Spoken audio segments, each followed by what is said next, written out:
De la petite cigarette exceptionnelle à une véritable addiction, certains joueurs de foot sont parfois connus pour leur amour de la nicotine. Bien évidemment, la plupart d'entre eux fument ou ont fumé en cachette pour des raisons d'image et restent également discrets vis-à-vis de leur staff. Si cela a pu parfois les pénaliser, rarement la cigarette a empêché ces stars du ballon rond de faire une belle carrière. Alors, avec quel joueur pourriez-vous fumer une petite clope, un de ces quatre? Abonne-toi à notre chaîne. Nous mettons de nouvelles vidéos en ligne toutes les semaines. Comment ne pas commencer avec le petit milieu parisien, Marco Verratti? L'Italien a été photographié à plusieurs reprises, cigarette à la main, depuis le début de sa carrière. S'il ne le revendique pas, Petit Hibou ne se cache pas pour autant. Rien d'étonnant donc à croiser régulièrement le joueur en boîte de nuit. Bière et clope, voilà à quoi tournerait Marco en soirée. Une hygiène de vie qui lui est souvent reprochée par les supporters parisiens, déçus parfois de sa forme physique et de sa capacité à être bon sur 90 minutes. Et décidément, les Italiens sont coutumiers du fait. Comme souvent lorsqu'il y a des comportements à éviter, Balotelli n'est jamais très loin. Alors tout juste arrivé à Brescia en 2019, une vidéo de l'attaquant était diffusée sur les réseaux sociaux. On y voyait Mario prendre quelques bouffées de cigarette juste avant un match face à la Juventus de Turin.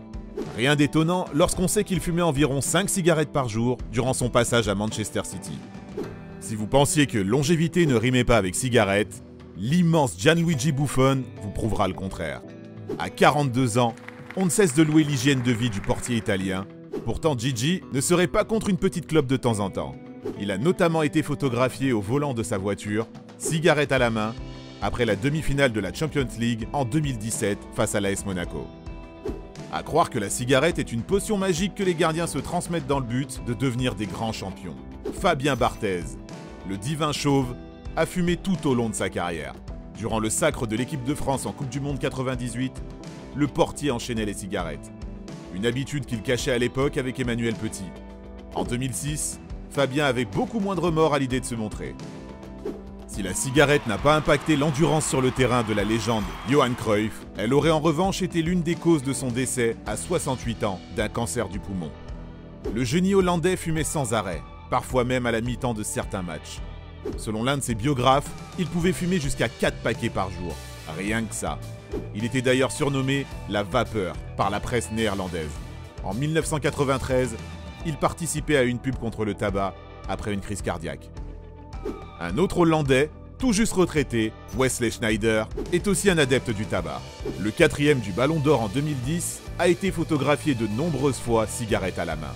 Un penchant qui ne l'a pas empêché de devenir dans les années 2000 l'un des meilleurs meneurs de jeu de la planète. Arrivé à Nice à 33 ans, il a fini par ne plus assumer le combo football-cigarette.